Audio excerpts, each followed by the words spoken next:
Diabetes అంటే ఏంటి? అది ప్రెగ్నెన్సీని ఎలా ఎఫెక్ట్ చేస్తుందని చాలామంది అడుగుతున్నారు.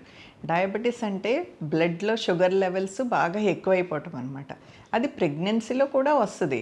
దానిలో యూజువల్‌గా డయాబెటీస్ 2 రకాలుగా ఉంటది. ఒకటేంటంటే type 1 diabetes, type 2 diabetes. Type 1 diabetes అయితే గనక ఇన్సులిన్ లోపల ప్యాంక్రియాస్‌లో ఉండే కొన్ని సెల్స్ సరిగ్గా పనిచేయక ఇన్సులిన్ ప్రొడక్షన్ సరిగ్గా ఉండదనమాట. దాని మూలంగా ఆ బాడీలో ఇన్సులిన్ సరిగ్గా ఉత్పత్తి అవ్వక షుగర్ లెవెల్స్ ఎక్కువైపోతూ ఉంటాయని. అదే టైప్ 2 డయాబెటీస్ అయితే కనుక కొంచెం వేరే వేరే ప్రాబ్లమ్స్తో ఒబెసిటీ కొంచెం ఏమన్నా ఇన్ఫెక్షన్స్ అలా డిస్టర్బ్ అయ్యి ప్యాంక్రియాస్ ఇన్ఫెక్ట్ అయ్యి అది ప్రొడ్యూస్ చేసేది ఇన్సులిన్ సరిపోక డయాబెటీస్ వస్తూ ఉంటుంది. ఇది ప్రెగ్నెన్సీలో ఏంటంటే ఒకవేళ మదర్ మీదన్నా ఎఫెక్ట్ అవుతుంది, బేబీ మీదన్నా ఎఫెక్ట్ అవుతుంది.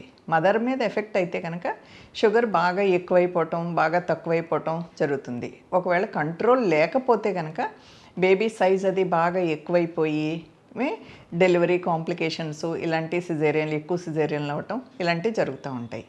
అదే బేబీ మీద అయితే ఫ్యూచర్లో బేబీకి పుట్టిన వెంటనే బేబీకి షుగర్ తగ్గిపోవటం, ఎక్కువైపోవటం అండ్ ఫ్యూచర్లో కూడా పిల్లలకి షుగర్ రావడానికి అవకాశాలు ఎక్కువగా ఉంటాయి.